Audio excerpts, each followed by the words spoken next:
evening, StreamYard YouTube fans. I'm back, and figured I would give you the offline games for Week 11. First off, you had Vegas versus Green Bay. Green Bay got off to a 6-0 run on a touchdown run, 6:15 mark. They got another touchdown run at the 11:15 mark, making 13-0. They missed the extra point on that first one. Vegas got a touchdown pass just as the first quarter was winding, and they went for two. They got it, making it 13-8. Green Bay got a field goal. Vegas got a field goal. Green Bay got another field goal, and it was 19-11 at halftime. Vegas tied it up at the 10-minute mark, 19-19. Green Bay went back up at the 12.5-minute mark of the third quarter, and they got another touchdown. They got a touchdown off of a fumble, and that was the end of the scoring. Green Bay wins this one 33-19. Right. We go to Carolina and Pittsburgh. Carolina started this one off with a touchdown pass, but they missed the extra point. It was 6-0, and that was halfway through the second quarter. And there was no more scoring in the first half. Only that score. So Carolina was up 6-0 at halftime. Carolina at the 6:15 mark got a field goal.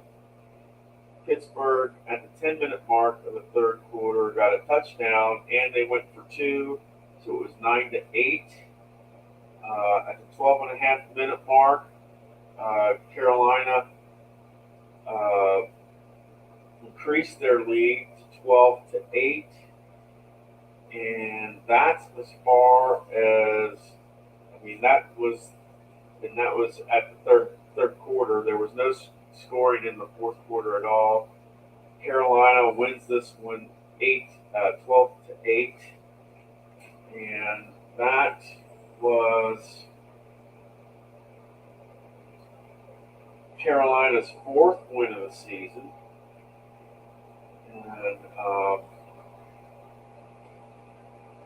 the next, our third and final game before our televised one was Chengdu versus France. Chengdu got a touchdown run, making it 7-0. At the 7.5-minute mark, they got a touchdown pass, 14-0. France finally gets it on the score on the board at the 12.5-minute mark of the first quarter, 14-7. Beginning of the second, Chengdu gets a touchdown run, but they missed the extra point. It is 20-7. At the 6:15-minute mark of the second quarter, Chengdu gets a touchdown, and that was off of a punt, 27-7. France gets a touchdown run at the 7.5-minute mark of the second quarter, making it 27-14. That's where it stood at halftime. Chengdu was up 27-14. Start the second half. France got a field goal, making it 27-17. Chengdu got a touchdown pass, 34-17. Chengdu got a touchdown run, 41-17. Chengdu got a touchdown run at the 6:15 mark of the fourth quarter, 48-17. And with 12.5 minutes to go in the fourth quarter, they got another touchdown pass, 55-17, and on the next possession, France fumbled the ball, and that was pretty much the end of the game. They Chengdu kind of ran out the clock, so Chengdu won that one, 55-17. Your standings right now: Green Bay is 9-2, Pittsburgh is 7-4, Vegas is 5-6, and Carolina is 4-7. Carolina, if they won a couple games, 2 out of the last 3, they might jump ahead of Vegas and actually wind up with the 3rd spot in the playoffs, which would be really neat. Busan and London play each other. Busan is in the lead. London's in 2nd. Chengdu is in 3rd. And the thing is whoever winds up in whoever loses between Busan and London, depending on the score, Chengdu could be in 2nd place there. I doubt it, because a lot of this scoring is in the 20s and 30s, but it's a possibility. And France is in the same spot as Carolina is in. They're just one game behind the team in front of them. If they can win 2 out of 3 and Chengdu lose 2 out of 3, then France stays in the league and Chengdu's out. And same with Carolina. If Carolina wins 2 out of 3 and Vegas loses 2 out of 3, Carolina stays in the league and Vegas is out. And the thing about that is Vegas, which is Steve Tower after further reviews team, was the Super Bowl champions. So that would be a champs to chumps type story. And Steve, I'm not really hoping or wishing that for you, but good luck is all I can say, because these games are really, really close, and that I can't tell you who. I mean, I can tell you on the United States conference side how it is. Green Bay is pretty much locked up the 1st seed, and the Week 1 matchup will be between Vegas and Pittsburgh, unless Carolina can win some and Vegas lose some.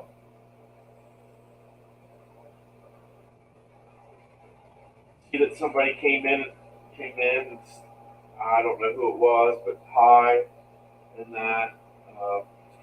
But everything is pretty much still up in the air with regards to this. The only thing that is locked up for sure is that Green Bay has the number 1 seed in the USA division. Other than that,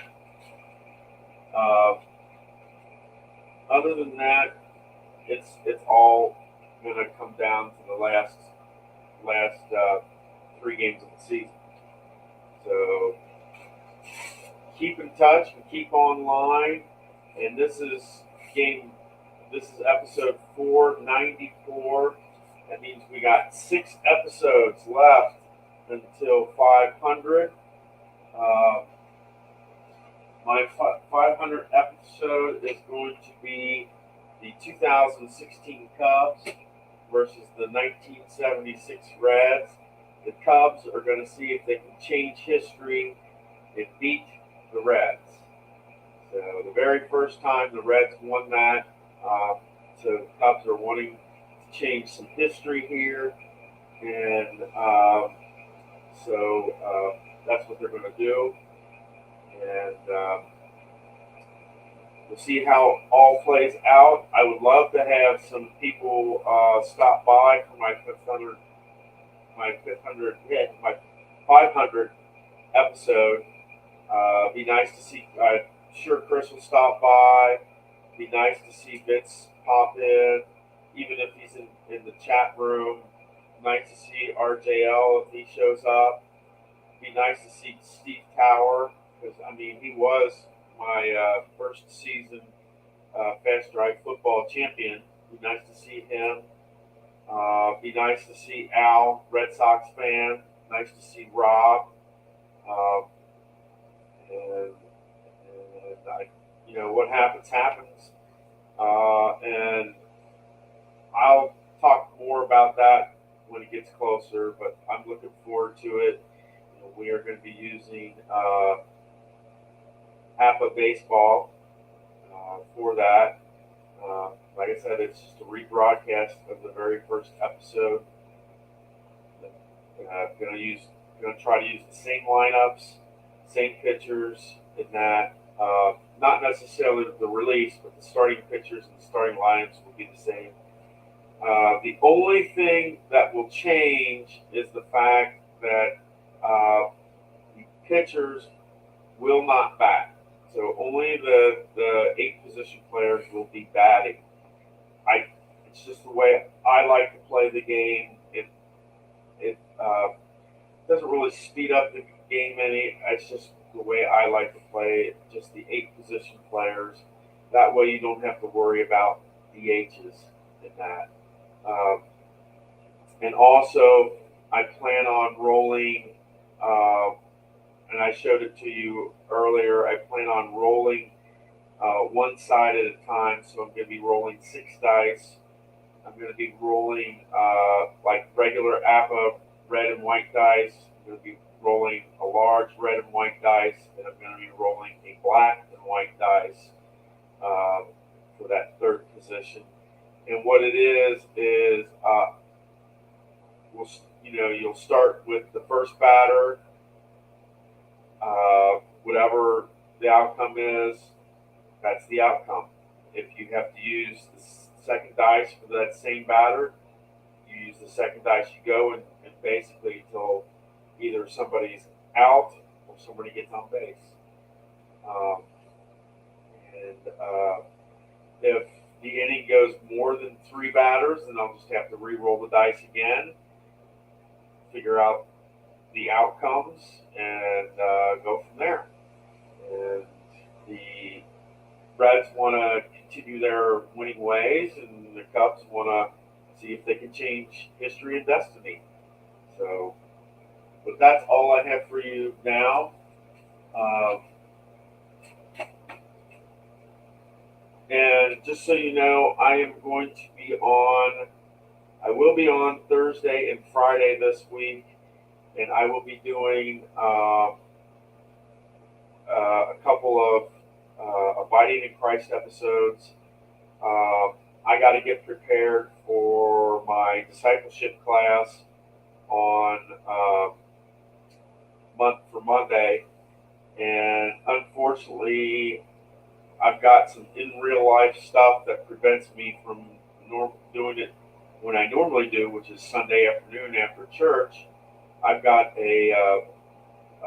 I can't say what it is because I don't know if my dad watches my videos, so I can't say what it is. But I have a real life event that prevents me from doing my discipleship homework on Sundays, and I will, as a result, I'm going to do my homework on Thursday, Friday, and we're going to go through my week 9 discipleship paper, and I'll do it live online, and you can see what my discipleship class is like.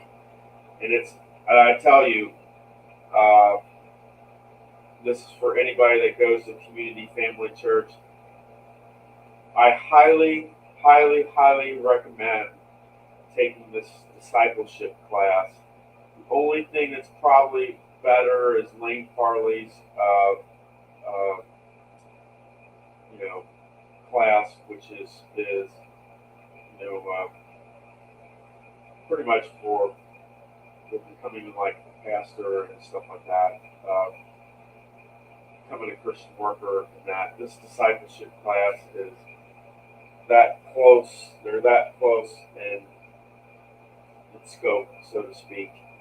Uh, I've been going to it with my girlfriend Beverly, and we both like it.